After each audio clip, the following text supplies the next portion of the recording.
Okay, I promised an update. Wish I could say it was a good one. And I'm back to trying to mastermind my emotions here. And not let my emotions get the best of me, to say the least. I've had a while to stew on this now. I left feeling extremely violated, extremely dismissed, extremely ignored, extremely insulted, enraged, upset, fine mixture of emotions.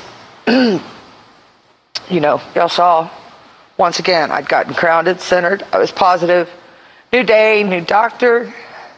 I keep chasing the next glimmer of hope, that next ray, right, of hope, in hopes that something will be different the next time.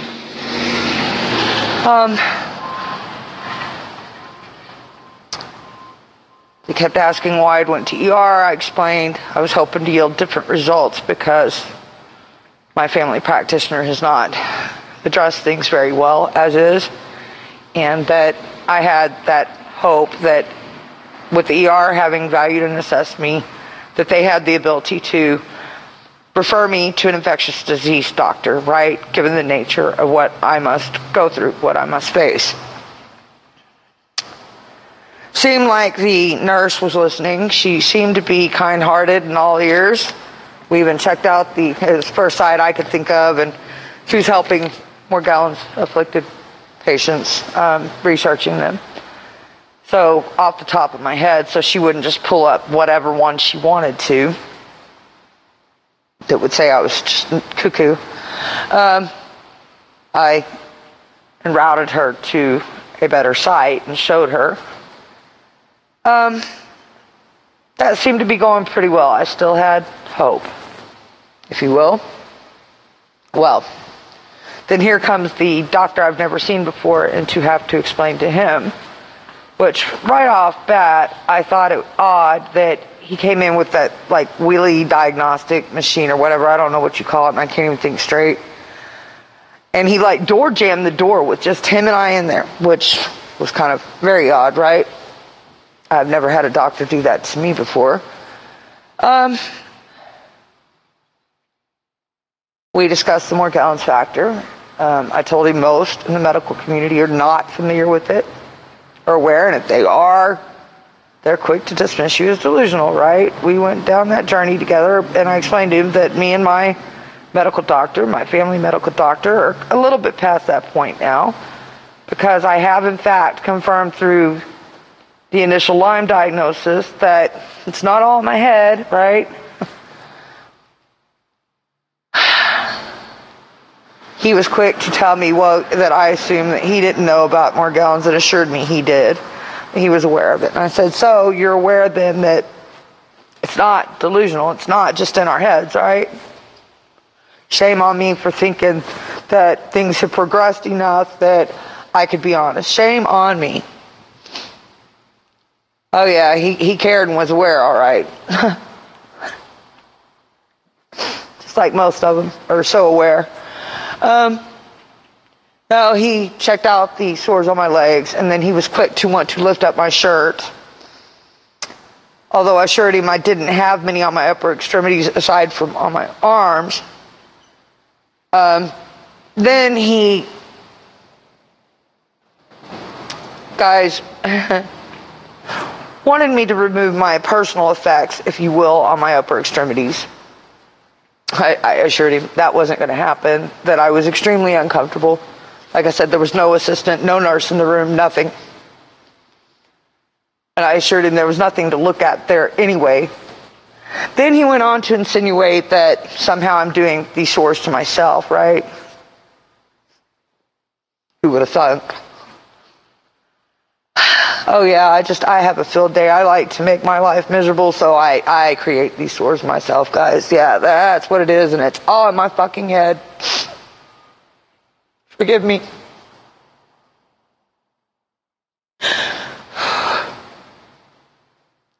So then he tells me, because I said, well, I was there for the Lyme, which he was ignoring that fact that me and my doctor had already concurred, were in agreement that I needed to do another Lyme test even. He's like ignoring me, guys. Like, just write me off as insane. And he tells me an infectious disease doctor won't treat Morgellons. So really? Seriously. Then he tells me here's the real kicker, you ready? Those of you afflicted with Morgellons should already know the punchline here. The only person that will treat somebody with Morgellons, you ready for it? Because here it is. A psychiatrist is the only person that can treat Morgellons, guys. That's when I was quick to get up out of my chair. I wanted to punch the man. Thank God I'm not a violent person, but I was so enraged, guys.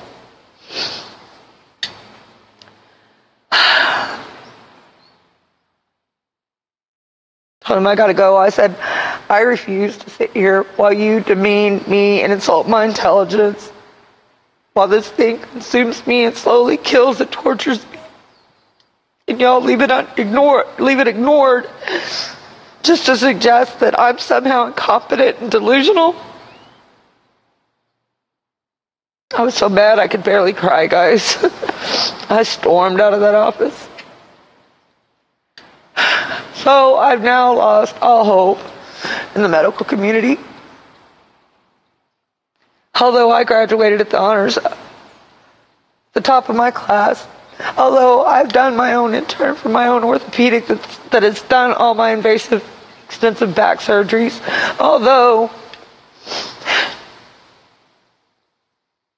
I have no faith in them, guys. None left now. After everything I've been through, I've got no fucking faith in the medical community.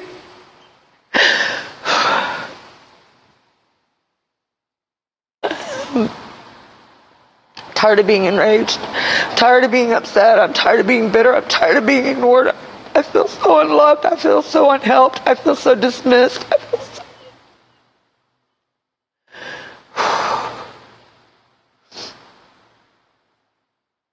And then I went to the store. While I was out, apparently these people stopped by. And as y'all know, I'm already going through Section 8 inspection. Just collaborated with my landlord, and we're trying to get on the same page and get things fixed here. I think that's what we're doing anyway for my upcoming re-inspection. Then I come back to this letter on my door. I don't know if y'all can see. Basically, they're telling me they need to do an inspection because my hurricane damage, and that my individual household program assistance is going to be suspended. But they're suspending it, so I don't know if like right now they're suspending it or if I'm given a shot because, it says don't delay, call right away. Well, I did because they've definitely got my concerns heightened now. I'm being bombarded. When it rains, it does pour, I guess. I wish somebody'd tell me I was being punked here, or some kind of bad reality show, or that I was in a freaking nightmare and that I was going to awaken from this shit. Like, seriously, guys. So I don't know how much more I could take. Don't know how much more I can take.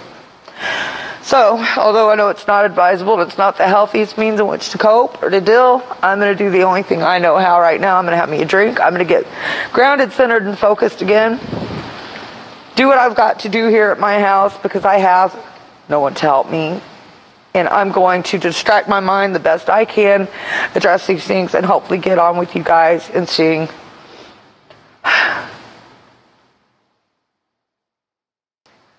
I don't know what else to do. So, if you can find it in your heart to uplift me in prayer right now, and send all the loving, positive, healing energy you can my way, I would sincerely be eternally grateful. Very much appreciated. So, much love to all of you. Take care of you. Have a blessed day. Snugglebug.